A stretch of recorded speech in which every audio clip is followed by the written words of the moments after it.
This is the Mission 43 podcast with Brian Von Herbulus. Welcome to the Mission 43 podcast. I'm Brian Von Herbulus, the host of this podcast, and it's our intent with this podcast to share with you the stories of some amazing people around the country connected to our military veteran community that are doing their best to lead, learn, and inspire in their own communities. So today, I'm excited to bring to you a woman with a tremendous amount of energy. She is a journalist. She's a military spouse. She is a podcast host. She's a blogger. She is a outdoor junkie and fitness junkie.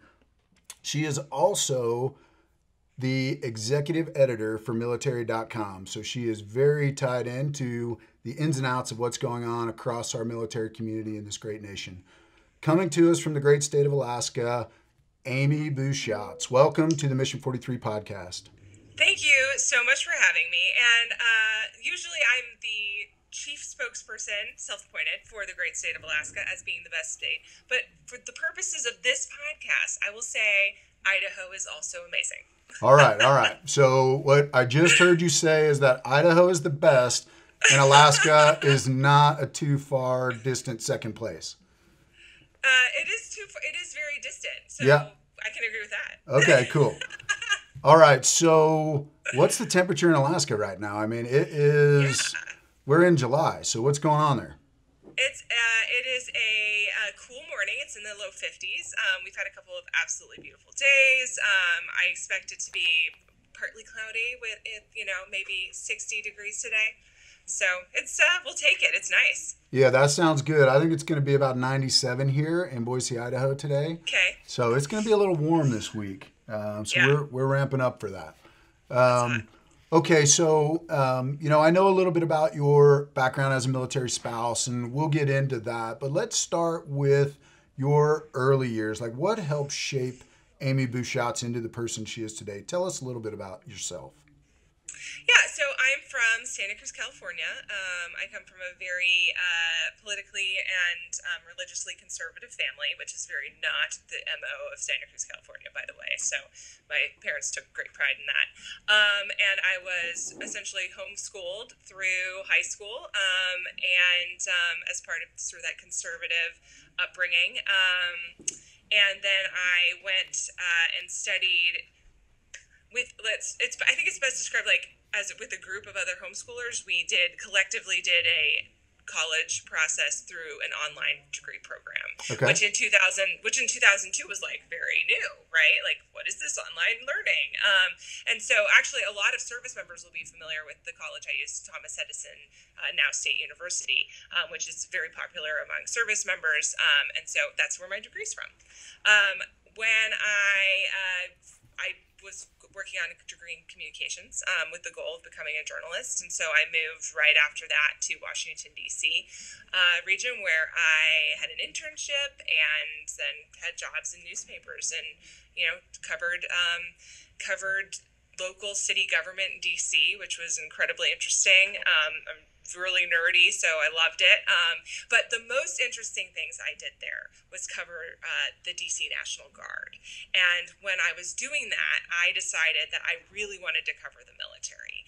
And so I just found it so interesting, and it was so outside the realm of any of my experiences. At 9/11, like probably many of the people listening to this podcast, I was in high school, and I wanted to graduate high school and become a fighter pilot. Who didn't?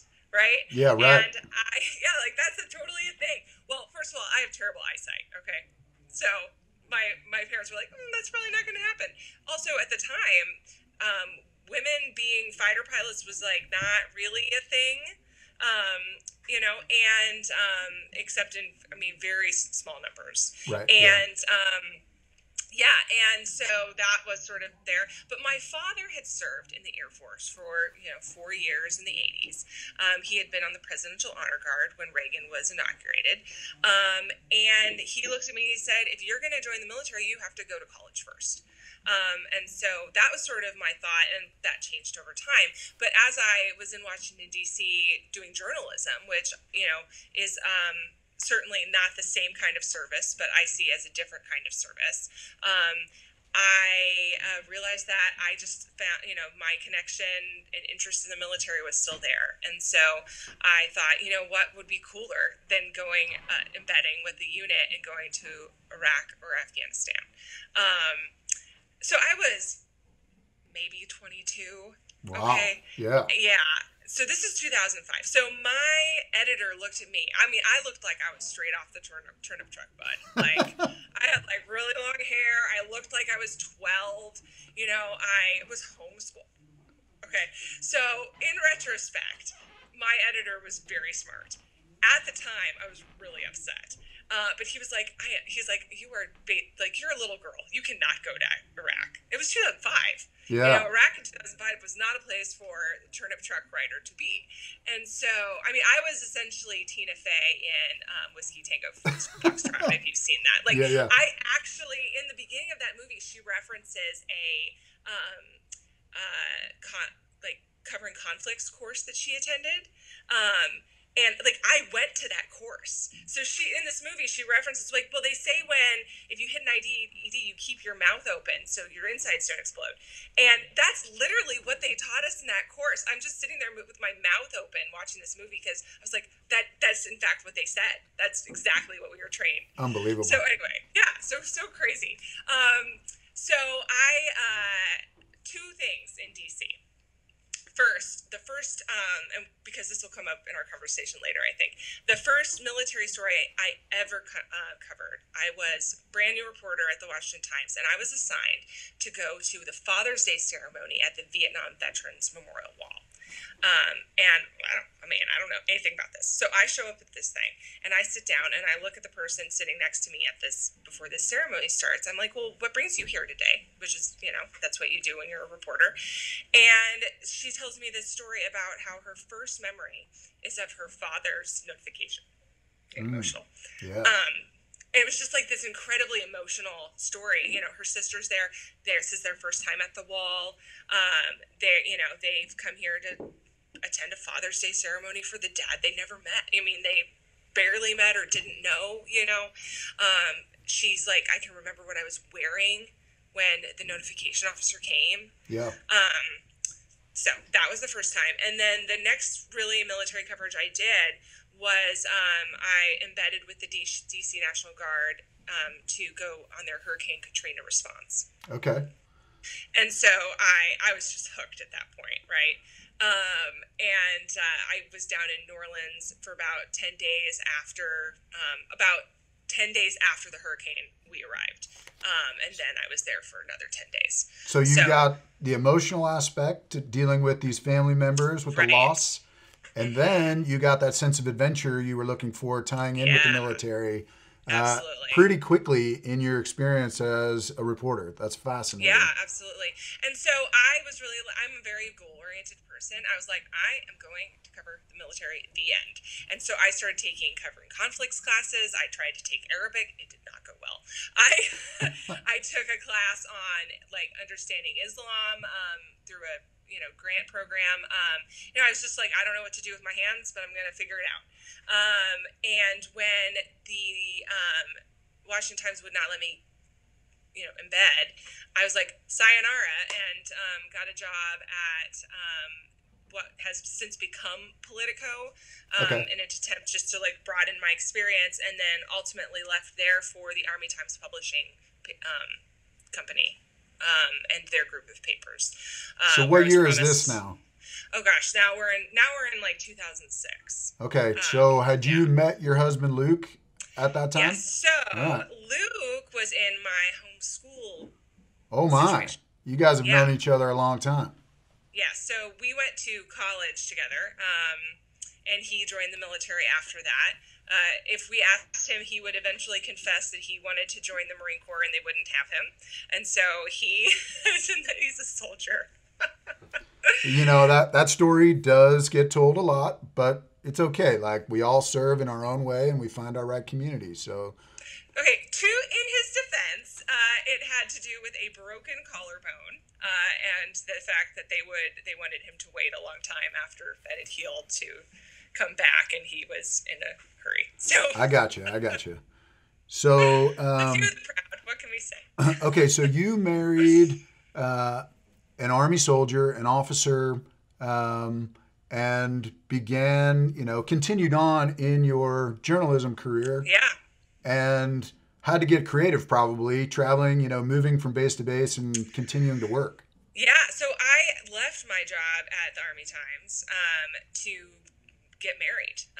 Moved across this country to Washington State where he was stationed, At and thought, JBLM? at JBLM, Okay. yeah, yeah. And at the time, it was just Fort Lewis. It was in the JBLM process, Yep. and just thought I'd figure it out. But like many military spouses, it doesn't go the way you think it's going to go. And I could not find a job in journalism locally. And despite, all the best intentions and great experience and all of that stuff.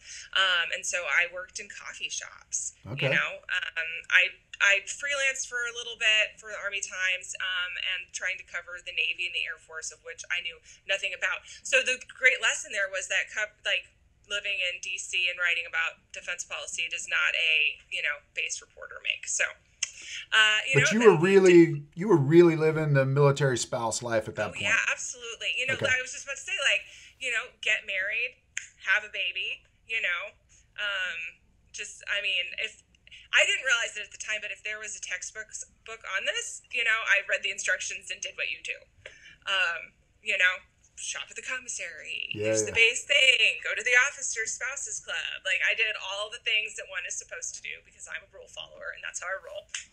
And 5 weeks after our son was born, he deployed.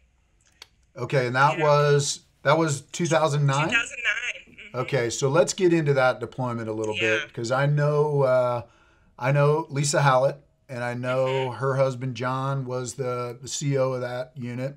That really had a catastrophic events that occurred throughout the deployment. Yeah. And if I recall right, there were 20 soldiers killed in action during that deployment. Is that right? Mm-hmm.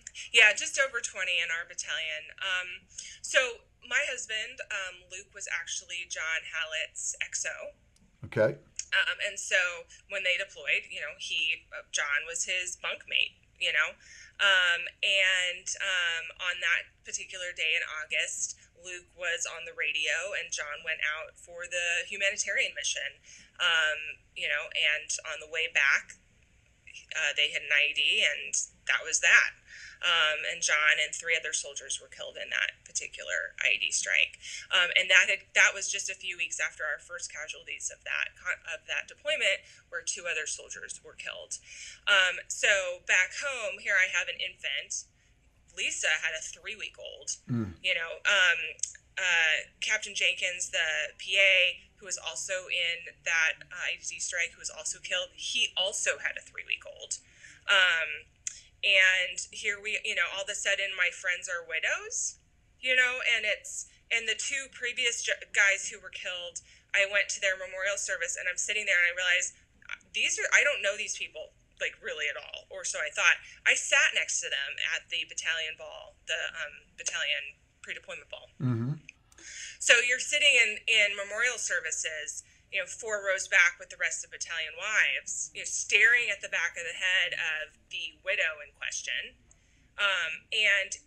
We lost almost all of those soldiers that we lost that you mentioned earlier were lost between August and the end of November. Okay. Okay. We had 1 casualty in March. So we're talking and then the battalion, so that's battalion. The brigade as a whole lost over 50 guys. So I was going to a memorial service pretty much every Wednesday for months. At the time, I don't know if the active Army still does this at every unit, or every base. At the time, the Army had a family program where they gave a certain number of free childcare hours to you if your spouse was deployed. Sure. It was 16 hours a month. And I used most of those for memorial services. At some point, I just made a standing reservation at the Hourly Care Center for 10 a.m. on Wednesday morning because I knew that's when the next memorial service would be, even though no one had been killed yet. Yeah.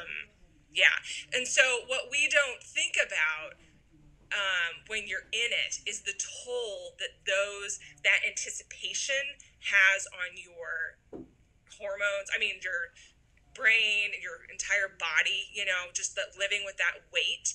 I remember one time I got a knock, like very solemn knock on my door. Oh, we had this notification system for the families where they would send an email, and you'd get this email that says Army or FRG notification, okay, all caps or something like that, and then colon and casualty XYZ day, and you open it up, like, okay, who died now? And if you got the email, it wasn't you, right? Because the email comes after the knock, but now you're trying to figure out who it is. So one night my phone rings, and it's this like robot voice that says, this is an official, I'm getting emotional, I'm sorry. Sure, this is an official Army call. And I just, like, my heart dropped out of my body. I'm like, this is not how this is supposed to go. We've never gotten a phone call before. Is he injured? Like, what's going on? And it was a glitch in the system, giving us a robocall version of the email that had already gone out. And I was like, Yeah, no, that's emotional. About 5 minutes later, I hear this knock on my door, just like very solemn knock. And I'm like, I'm like panic. Okay. Yeah. Like I can see it. It's like a movie in my mind right now. So I think my son was asleep. I go to the door, I crank it open. I look like this, like from the bottom up. And I see dark shoes, dark slacks, white shirt, Mormon missionary. So, and I'm sure, like, I was like completely like blood drained. I'm sure I looked like I was like in full panic mode. Yep. Bless these little guys' hearts. They're just like trying to be nice. They lived in my apartment complex. And I was like, they're like, are you okay? I was like, I'm sorry, now's not a really good time. And then I gave them a very short lecture on knocking in a less serious way, Yeah, right. Like, oh, spice man. it up. But that's what you're living with. And I don't think that we consider as a military community, and even as a veteran community, the weight and the stress of that on our military spouses, on when we say keeping the home fires burning or holding down the home front, like, for a lot of people, that's what that looks like, and that's a pretty serious burden, and that has long-term consequences. Yeah, no doubt. I've previously shared on this podcast that I've had to do those death notifications, and probably the toughest thing I ever did in my life. Yeah. To the point where a spouse knew I was there, and the spouse would not open the door. I think we sat outside the house about 5 hours. I'm so sorry. And she knew we were there, and her friends finally called and said, look, you have to deal with this. You have to face it. Open the door. And she did, but when she opened the door, I've never been beaten by a pair of fists like that in my life. I've been in a lot of fights, but she beat me, and the amount of rage and emotion that was built up in her was tremendous. And she had lived this period, and this was in the 2009 time period. So that same era of high intensity combat, a lot of casualties happening, 2009, 2010 in southern Afghanistan. So she lived with that weight. She was carrying that, and her release was to just take it out on me. And I absorbed it. That's all I could do. Yeah. But you just gotta take it. Yeah, I've carried that with me, and that emotion that she felt was just unbelievable. So it's scarring on all ends, right? Everybody Absolutely. in that process, from the families, the friends, the chaplains that get involved. So now you're surrounded by this entire community that is experiencing incredible loss. Absolutely. And wearing the burden of, well, when's the next one coming, and will it be my spouse? Or be injured, because of course Right. we had a lot of those too. Now my husband had deployed early on the torch team. Okay, so he left in May, and everyone else left in July. And when that happened, they had told him, we will probably utilize you as the rear D for the second half of the deployment. They planned to swap the guys out. The gentleman that we had there, Captain Frankie Kim, was a single soldier. He was doing his absolute best. I know he was a godsend to the widows who he worked with through that. He did not sign up to be the BFF of a bunch of widows and moms whose sons were dead. But here he was, and he did not sign up to deal with like this, super stressful, tragic family, awful. So he got to go deploy in December, and Luke came home. Okay. Which was, a huge burden, change of burden in a way for both of them. So Luke came home into the position of having literally held people while they died. And now he gets to sit across from their widows and moms. So that's now his job, so he's sitting there like, I watched your son die. Right. I heard your son die over the radio, and now I have to talk to you. And so that, I don't think anybody thought through the incredible toll that like the incredible ask that was. I know he didn't think through what that was. Sure. Until way later. And so he's dealing with that. Now I am like, woohoo, my husband's home. He's not going to die in this war. And I did not think through the responsibility and burden that I was taking on because of that. Right. Yeah. And what that looks like, Ryan, is you are laying next to this guy in bed at night, and his phone rings, and you hear the battalion commander tell him that somebody died before anyone else knows. So now I know that this guy died before his mom and wife do. Right. And that's a horrible thing to ask of a person. Yeah. Absolutely. No, I know that situation all too well, unfortunately. And Eileen would hear the phone ring at 2 or 3 a.m. and knew it was a call coming from Afghanistan, and she knew what I was going to have to go do. And she would just confirm. She wouldn't get into details. She would just say, do you have to go do what I think you have to go do? Mm-hmm. And I said, absolutely, I'll be back. And then she just processed and prepared herself to help me deal with the aftermath of whatever was to come. I mean, brutally challenging for her to try to emotionally figure out how to be my support when I got home after delivering this death notification. Yeah. So you're sharing that burden and trying to be a mom and keep the household together and be his rock and support, and learning how much emotional toll Luke is experiencing in all of this trauma that's happening around him. Yeah, absolutely. So, the other thing was like, how do I be a friend? Like, what do you even say to 20 widows and moms?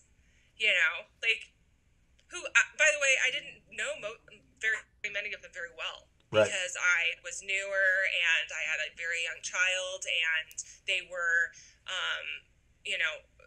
Luke's cohort of like fellow officers in the lieutenant and early captain realm were mostly single guys, right?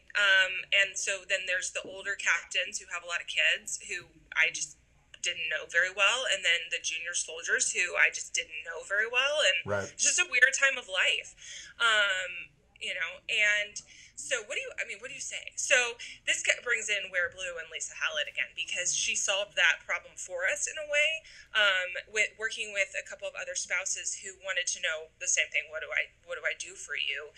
They helped her start a weekly running circle where we literally said the names of these guys and then went for a run specifically at the time with her. And then a couple of other widows started coming, and then it became a community thing. And that's how Wear Blue Run to Remember was born from where I sat, which was us trying to figure out how to help and what to say for the widows, but also like how to help ourselves. We just didn't know that that's what was happening. And so I had run a little. I mean, people, like, you go for a run, right? Like, I was not a runner. Okay. Yeah. Before that point. And that group changed my life because I found a way for myself to deal with all of that. which continues to be how I deal with all of that. So. And you're still active. You still participate in events Yeah. with Wear Blue, Run to Yeah. Remember. Absolutely. So we don't have a local chapter here. I could certainly work to start one. I don't have the bandwidth.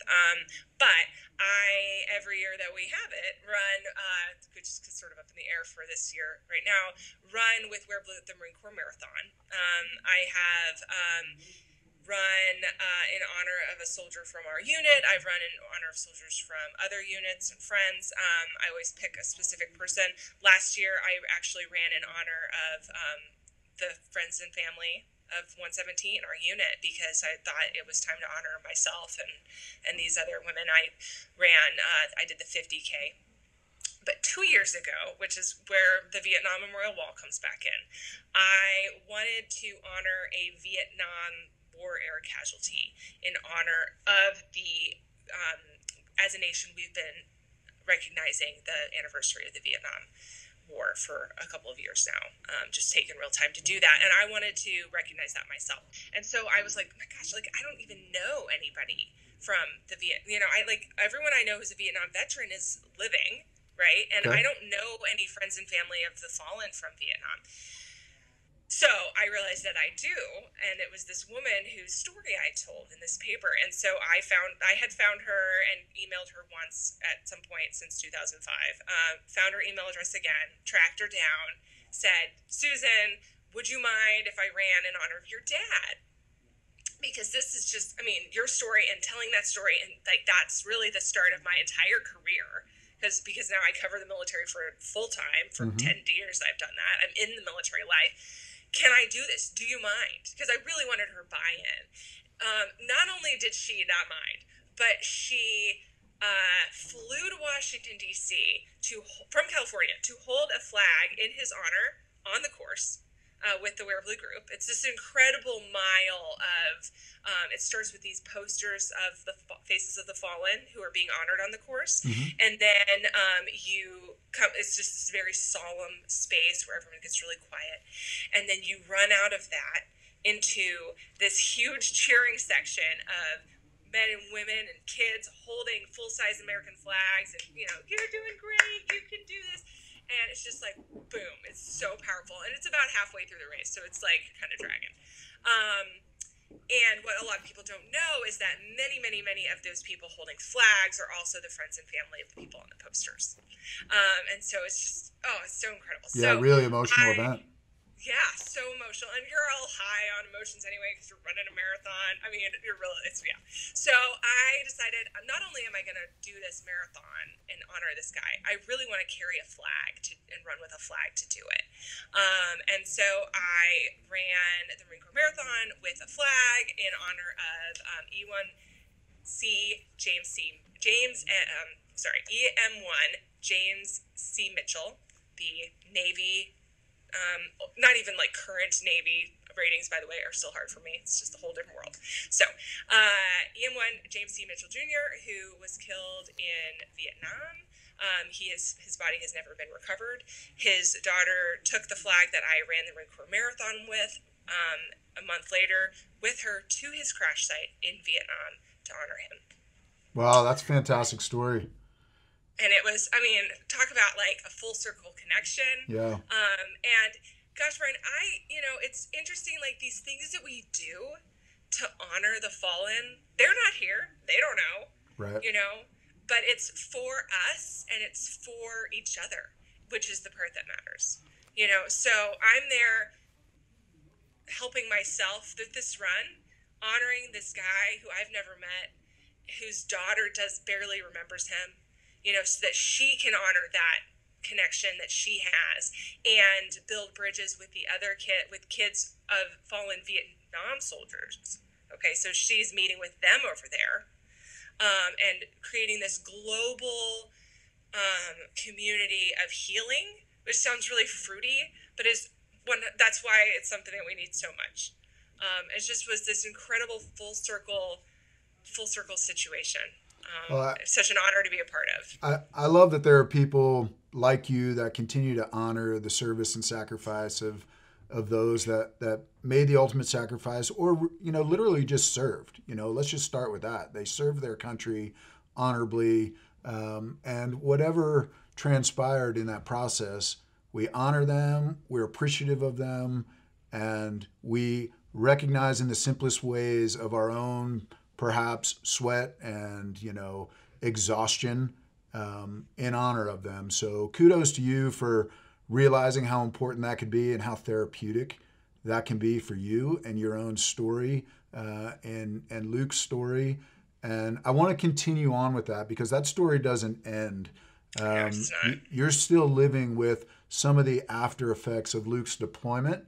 And I want you to tell us a little bit. I know your family story came out in a recent documentary.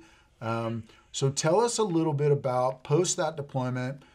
Luke and your family executed a set of orders, but ultimately decided to leave active duty and relocate. So walk us through that part of your story. Yeah, so like many Army infantry officers, most of them, we found ourselves first at Fort Benning for the MCCC, and then on to a follow-on assignment, which, yay, Fort Campbell. Okay, so everyone loves the 101st. How could you not? Because, but at the same time, that Fort Campbell is Fort Campbell. First of all, you get stationed there and you come back. Second of all, it's a very high op tempo base. And so we walked into Fort Campbell from, fire to fire, essentially. And we know, because studies tell us, that the real burden of deployments, that if you don't deal with it, do not become apparent for 5, or more years. So that deployment was in 2009. Mm-hmm. So in 2014, like clockwork, we started having some pretty big problems. Now all of this is in retrospect, right? Because at the time, all it looked like was emotional meltdown and very poor choices. In retrospect, we know that that's PTSD, and a traumatic brain injury. But at the time, we did not know how to recognize that, or were not willing to. He had a major heart problem in 2013 that had to be, he had to have heart surgery. He has a couple of stents in his heart. We know from studies that heart problems can be connected to traumatic brain injury, and they don't show up for 5 years or, around that time. Shocker. And what happened with that was that he had to have heart surgery and missed his deployment. I mean, his unit was deploying the next week. Literally, I'm on the plane in 7 days. His B bag was already in Afghanistan. Wow. And he's having emergency heart surgery, going on blood thinners. He couldn't deploy. He was removed from command. These are not good moments. Right. And so all of that was connected, and then just cue a total meltdown, So for the next year, he spiraled, and I wake up one day, and my husband is just not who he was. And so we spent the next year figuring that was out, that really was true. And then the year following that, figuring out how we needed to go about fixing that. And so how that looked was that he started pursuing doctor's appointments, okay. Sleep studies, cognitive function studies. Even then, I didn't know really what was going on because I didn't go to any of the appointments. Right. And to me, it just looks like he's absent-minded.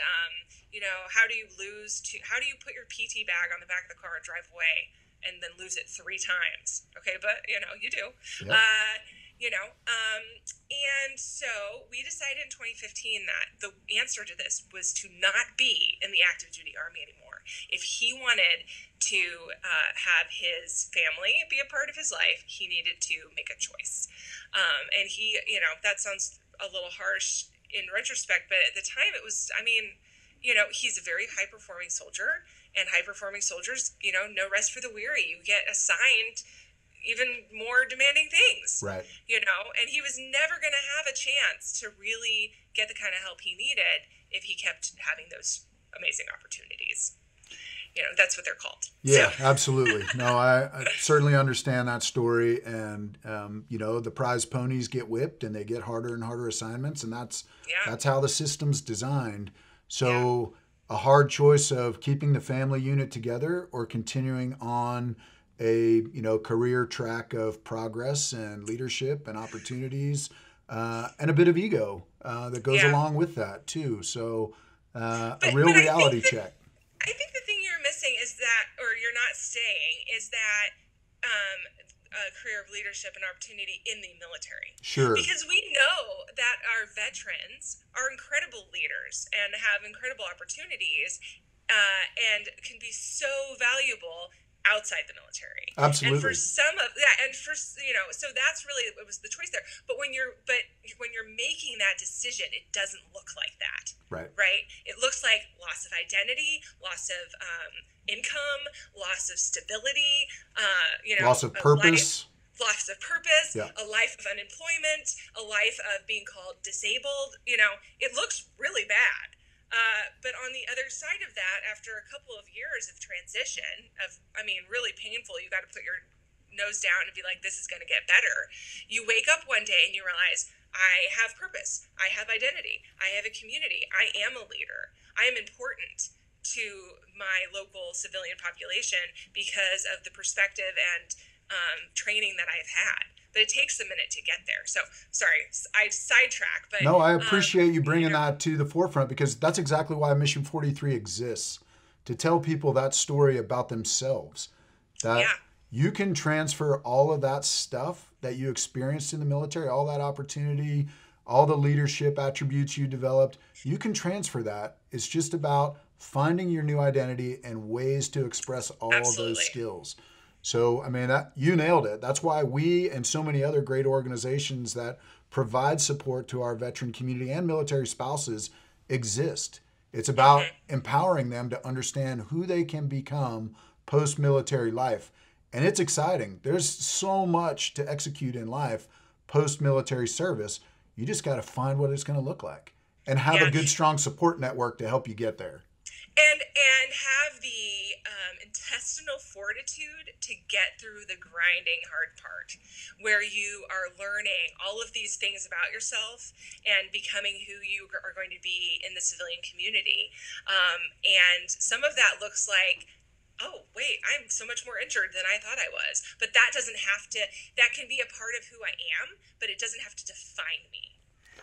So you guys needed to go through your own healing process. Absolutely. And you took a big leap. So tell us about it. Yeah.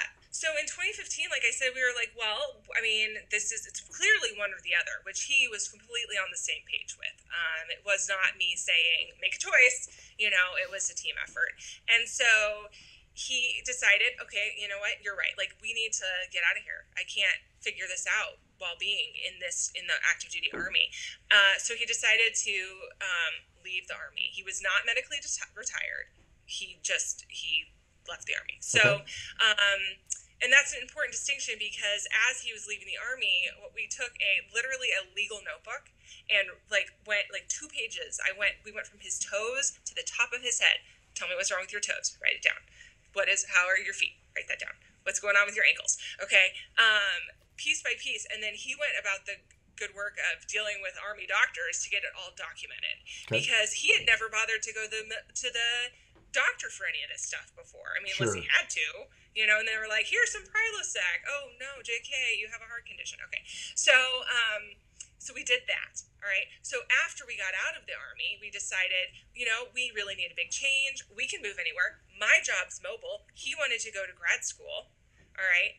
What are we going to do? So he decided, through this process of trying to get better as a family, we had realized that the only time he really seemed to be himself was when we were outside. And so we had started going camping. It was like arriving to this campsite we used in Land Between the Lakes near Fort Campbell, which, if you're listening to this and you live there and you've never been there, go. Watching him pitch that tent was like watching somebody take off a backpack. It was like, okay, by the end. So we knew this is what we need to do. So that gave us a little bit of direction. He decided he wanted to pursue a master's degree in outdoor and environmental education. Okay. So basically playing outside. Yeah, perfect. And so there's only a couple of schools that offer a graduate version of that. We applied to the ones we thought looked good, and the one we wanted the most was here in the Anchorage, Alaska area at Alaska Pacific University. And so he got accepted, and we're like, all right, let's move to Alaska. Never been to Alaska. Specifically told him at MCCC that if you get stationed in Alaska, we might have a problem with, me coming with you. Made him put it at the bottom of the list, although in my defense, it was Fort Wainwright, which is north. So I stand by that a little bit. Right. Maybe I'm a Chamber of Commerce for the lower part of Alaska. That's possible. Okay. So, so we literally sold our stuff, let the Army move some of it, packed up the literal station wagon, and drove to Alaska. We arrived on a sunny day, and well, actually, it was not sunny. It was cold. It was like 52 and windy. Day in June of 2016. We pull into our new hometown, and I was like, I'm about to freeze my butt off because I had like clothes you wear in Tennessee and maybe in Washington State. Like I had this little Nike 3/4 zip that I can tell you right now I have worn maybe 4 times since then. You're a California girl too. I'm a Californian, and we lived in Tennessee. Okay, so we get here. We had bought a house sight unseen. We're like living the Alaska adventure. I love a good story, so I couldn't even resist being a cliche on this. And we moved here, and I was like, all right, unpack, let's go, And so I was like, all right, we live in Alaska now. And he was all, awesome, let's buy some extra gear of stuff. I mean, guys, y'all in your... Yeah, got to have a lot of gear. Yeah. Anyway, and we unpacked, and here we were. And it was exactly what we needed. He joined the National Guard, the Alaska National Guard, as a part-time Army Guardsman. One, I thought that having the ability to wear the uniform a little bit would help. Okay. Two, we thought we liked the TRICARE benefit, and we wanted to still have access to that. So he, is still serving in the Alaska National Guard to this day. And it was a great transition tool. So again, for the people who are listening and you're trying to transition, you're trying to decide what to do, I am a real believer in using the Guard or Reserve as a transition stepping stone. It gives you a little bit of extra income. It does give you the access to the TRICARE benefit, and you are able to put on the uniform and check in with your people and have that identity connection, like as you wean yourself off of it. Big believer in that. So yeah, I think that's really wise guidance there. Taper yourself away, and perhaps the Guard allows you that headspace to figure out what you're going to get involved in next. And maybe you love the Guard and stay forever and work on your retirement, or maybe you don't. I've met those folks too that have been in the Guard. Seems like forever. They're part of the geriatric club that's still running around the Guard sometimes. But... you gotta like temper your expectations about the Guard too. Like anyone listening to this who's like active duty and go into the Guard, when we were active duty, people, your husband is so motivated. Like, all right, that sounds great. And then when we got in the Guard, he's really motivated. So it's a little much to handle for us. Yeah, it's like 2 different things. Same phrase. Yeah. So, yeah. Okay, so let's talk a little bit about finding purpose. So identity, he stayed in the Guard, so you guys are still involved in a military lifestyle. But finding purpose in creating a nonprofit that I know you're involved in, helping them do development. But Luke got involved in the start of a nonprofit. And let's talk a little bit about Remedy Alpine. Lead us down that path and what it does. So he really wanted, like I said, to get involved in outdoor education. His goal was to do something with veterans. So we show up here, and I dove right into our Team to RWB chapter. We're doing the good work of engaging veterans with their communities. He started looking around for, how can I lead veterans up mountains, which, we have a lot of. So at the same time, we met some folks here who were doing the same thing. Okay. And who were trying to get this organization off the ground. And so it's called Remedy Alpine. Remedy Alpine engages Alaska's veterans to reduce isolation and take them into the backcountry for single-day activities, overnight adventures, really with that goal of seeking solitude, but not isolation. Got it. Creating community, but also giving you a way to work the mountain. And really, through working the mountain, resting your mind. We know, because science tells us and because we've experienced it, right, that physical activity and conquering big challenges helps you deal with mental challenges.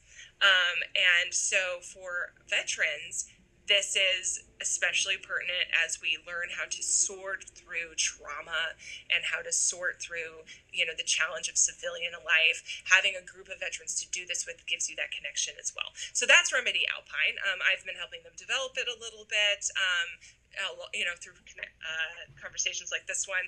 And they are out there climbing stuff with veterans. COVID has made this a little bit more challenging. Sure. You don't want to have a bunch of people who don't hang out together, even doing close-knit hiking can be a little bit of an iffy thing. We didn't do a lot of that during the height of the pandemic here. But even now they're not doing overnight activities because they have people sharing tents, and we don't have the resources to have single tents for everybody. So, Got it. So that right now they are just doing day stuff. Yesterday morning, on Wednesday morning, they hike a mountain before work. Okay. They have coffee every couple of weeks in a parking lot outside the VFW. So, Okay. So they're staying active. Okay, great. Active. And then is there discussion or plans to take it beyond Alaska, to bring people to Alaska, or what's the vision? A lot of organizations bring veterans to Alaska. Okay. That's a very normal veteran in Alaska thing. Okay. Because what's more exciting than visiting Alaska? Right. Hello, of course they are doing that. It's like the organizations, I'm sure I know there are some that bring veterans to Idaho. Yep. Right? But we're focused on Alaska's veterans, Great. at least for now. Alaska actually has the highest per capita veteran population in the U.S. at just over 12%.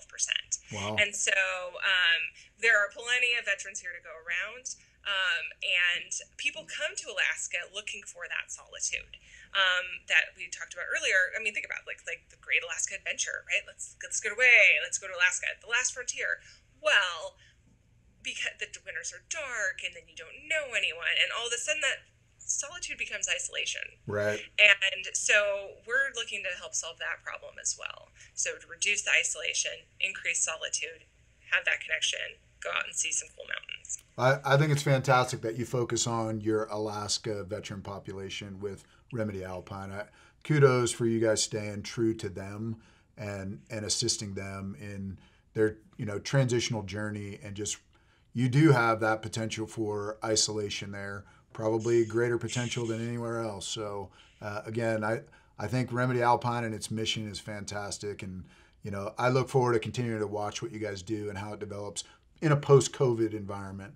But sounds like it's giving Luke and some others that are there helping run that organization some real purpose and identity and connection in the local Alaskan communities there. So it's fantastic. Yeah, absolutely is. So now let's talk a little bit about you and your endeavors in living this outdoor recreational lifestyle and how important it is to you. It seems like there's so much therapy that you receive from that. And you have recently started your own podcast. So this is not unfamiliar to you for sure. No, I love podcasting. And you are the host of Humans Outside podcast. So tell us a little bit about Humans Outside. So while we were becoming camping people, I mean, Luke's always been outdoorsy, but me not so much. In Tennessee, I started a website called Humans Outside, really just to give me somewhere to pontificate on being outside. I've been a blogger for, at this point, most of my life. Okay. This is not beyond the realm. So when we moved here, I thought, awesome, I'm outdoorsy, I live in Alaska, done. But I found that, like that thing about isolation we were talking about, that is a thing. And I was like, I'm just going to sit here and watch some Netflix for a long time. And I was having a real hard time getting outside and doing the thing that I needed to do. It was a steep learning curve. There's so many challenges to really learning how to deal with a very harsh environment when you've never done that before. And so I realized, okay, like, you need to stop waiting for Alaska to do what you want it to do and just go ahead and do the thing. Yeah, Alaska's not going to change. No, it's not. That's why we like it. So I had waited all year for May to come again. And I'm sitting at my porch table reading Harry Potter, okay, for the first time because homeschool, right? And it's raining and it's cold and I'm in like a hat and a hoodie. I'm like not happy, okay? And I thought, all right, we need to get outside every day, no matter what. And you've got to just commit to that and make it a challenge and do whatever you need to do to make that happen. So I decided for the next 99 days, I'm going outside every day. So help me God. And I went inside and I ordered everybody some rain pants because, you got to be equipped. Yep. So 99 days later, I had gone outside every day and I thought, this is the best thing I've ever done. I don't want to stop. So I thought, what would happen if I did this every day for a year? And what would happen if I did this every day for a year for a set amount of time? Because those 99 days were like, stood on my porch for 5 minutes, we're good. That happened at least once. Okay. So 20 minutes was my time pick because that's the time you'll actually do. And in the wintertime, boy, does 20 minutes seem long sometimes. I thought for a year because that's a pretty good challenge. And I decided I would log all of this on Instagram instead of like keeping notes or something because I knew that was something I would do. The most important thing if you're going to pick a challenge is to pick something you'll do. Don't make a resolution you won't do. Right. So that's what I started doing. And it's now been over 1,000 days that I have been going outside every single day for at least 20 minutes. When you and I met, I was working on this. And there were days during our fellowship down there in Dallas that I did my outdoor time in the very early morning or the very late at night because there was no other time. So you just make it work. So after doing that for over 2 years, I thought, you know what, this is like really interesting. I would love to start a podcast about this. And so the Humans Outside podcast talks to people about their outdoor life and about their outdoor experience. It focuses on mental health and it connects listeners with some really fascinating outdoor inspirational stories. We've been rolling since February 2020, so not very long. And we've had some really incredible guests, including Keegan Randall. She's an Alaskan and a gold medalist from cross-country skiing for Team USA. Mike Irwin, he's the founder of Team RWB. Lisa Hallett has been on our podcast.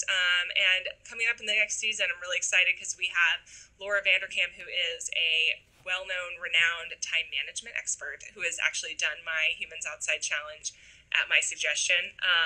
And this lady named Jenny Urich, who is a homeschool mom whose family does 1,000 hours outside every year. Wow.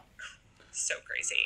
So how many people that have jumped on board with this challenge? I mean, are you getting response from people and they're connecting with you saying, you've inspired me, I'm now doing it? And are you keeping track of these people and staying in touch with them? Yeah, so I would love to be able to keep track with them. How I've always done this, like I said, is through Instagram. Not everyone uses Instagram. Sure. So I would say we have, maybe 10 or not terribly many who are logging every day on Instagram. But I hear anecdotally from people all the time. I mean, I was at the gym the other day and somebody who I haven't seen in 2 years, I haven't seen her in so long that she had a whole extra human that I didn't even know she was developing. Yeah. And this child was 2 months old. Okay. So it's like, where did this come from? Yeah, right. Anyway, the last time I saw her, she was pregnant with her last child. Okay, so it's been a ride. So she walks up to me and says, I follow your stuff. I thank you for inspiring me to go outside every day. And so you never know who you're influencing. And that's true in all of the world, right? So I believe that there are a lot of people who are doing this because they've seen me do it or seen somebody I know doing it because I was doing it. And I mean, honestly, like I didn't create going outside every day. It's not new to me. So I like to think though that that's how that is. The thing I love most in life is being somebody who can connect people with other things. That's what I do at Militarycom. We connect veterans with their benefits and other information. I love being like the good networking fairy and the good idea fairy, not in a derogatory way. Okay. So you just mentioned your role at Military.com a little bit. You are the executive editor. Tell me, what's the craziest story that you have published in Military.com? Like, which story stands out to you the most? Oh gosh, I like the really silly stories. Okay. So I'm the executive editor now. I've been with Military.com for a decade. And for most of that time, I was a reporter. And so I like the really, can you even believe that happened? So my news editor cringes, but I really think there's like a lot of things about it that are like, oh, we probably shouldn't be doing that. But I think the Navy sky penis thing is the funniest thing I've Gotcha. ever. I think that's so funny. Not good. Don't do that. Yeah. Oh, that's awesome. I think it's really funny. Another one. Then there's the crazy stuff like the military family who found their cat alive after 3 months in their household goods, living in their cabinet packed by the movers. What? Yeah. Okay. The time that, and I covered TRICARE. So, you have to have like a strong stomach for some stuff to cover defense health policy. Yeah, right.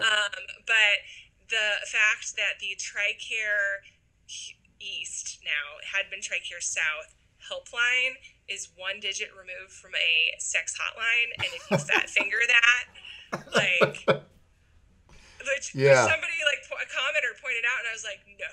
And, yes. I knew you'd have some good stuff to share with us about Military.com and what you've been covering and what you find funny or what you like there. So, but reporters have very gallows sense of humor usually because we deal with so many things that are really just like beyond what anybody should. Nobody should have to think about some of this stuff like all the time. And I'm talking like crimes and sex abuse cases and just really when a soldier is killed overseas, someone on my staff, usually the same person, writes a story about the casualty. So you are responsible now for telling the world that this guy, the Defense Department tells you, and now you're telling everyone else with this guy's picture, and I'm editing his picture, and I'm looking in this guy's eyes, and he is not with us anymore. Yeah. But here's his DA photo. And, it's just, that's some heavy stuff. And so you find a little bit of the time, not actually funny, the time the USNS Mercy hit the USS Arizona Memorial. Not good. Hawaii. Not funny, but. Yeah. Yeah. Okay, so you're a pretty busy lady in all the things you're involved in. Tell us what's next. What are you working on besides Humans Outside? I know there's something brilliant. What do you got going on? Well, I am actually working on a book to correspond with our story. It's an inspirational memoir about what happens when you spend 20 minutes outside every day for a bajillion days. And it's set against this idea of recovering from war. So it looks at does this make you happier? Does it make you healthier? Does it make your mental health better? So on and so forth. So hopefully interesting to more than just the veteran space. It's Alaska in the summer, man, so call me back in the winter when I'm bored again. Yeah. Right now we're climbing the mountains, we're running the miles, it's great. Love it. It's a great place to live. Well, we look forward to seeing the book come out. We'll continue to track what's happening and look for some of the levity and some of the stories there at Military.com. Gallows sense of humor again. These things are maybe not actually funny. Yeah. And then we will continue to track what goes on with Humans Outside. And again, thank you so much for coming on to the Mission 43 Lead, Learn, Inspire podcast.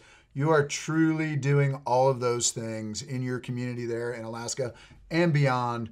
You're inspiring people all over the place with Humans Outside. And so we will track that. We will ask people to check that out for sure and participate, because it is so vital for people to understand that as a method of therapy in their own lives. So kudos to you for pushing that message, and all the best to you, Luke, your boys, and living that Alaska lifestyle. Thanks so much.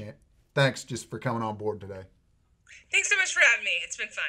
I want to thank everybody for tuning in to this episode of the Mission 43 Lead, Learn, and Inspire podcast. Today's episode, Amy Bushatz really demonstrated the emotions carried by military spouses as they support their loved ones serving on active duty in the military, and the trauma and struggles that can come along with that lifestyle of continuous combat deployments, casualties that have occurred over these 20 some years now of persistent conflict that our soldiers and Marines and airmen have been involved in. So we thank her for sharing her stories, her emotions, and the incredible work she's doing at Militarycom and in her own personal endeavors with her podcast, Humans Outside, and support to the nonprofit Remedy Alpine in Alaska, helping take veterans into the outdoors and find some therapy in their transition away from military life. As mentioned during our last podcast, we were going to start doing a Spy Optic sunglasses giveaway to subscribers. So we want to recognize John Polanco, Mission 43 member from Meridian, Idaho, who was randomly selected to receive a pair of these kick-ass spy sunglasses. We ask you to tune in and to subscribe to the Mission 43 Lead, Learn, and Inspire podcast in whatever platform you like to listen to podcasts, whether that's YouTube, Spotify.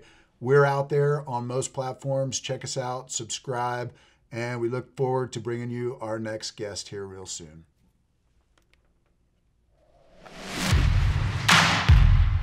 Thanks for listening to the Mission 43 podcast. To learn more, go to mission43.org.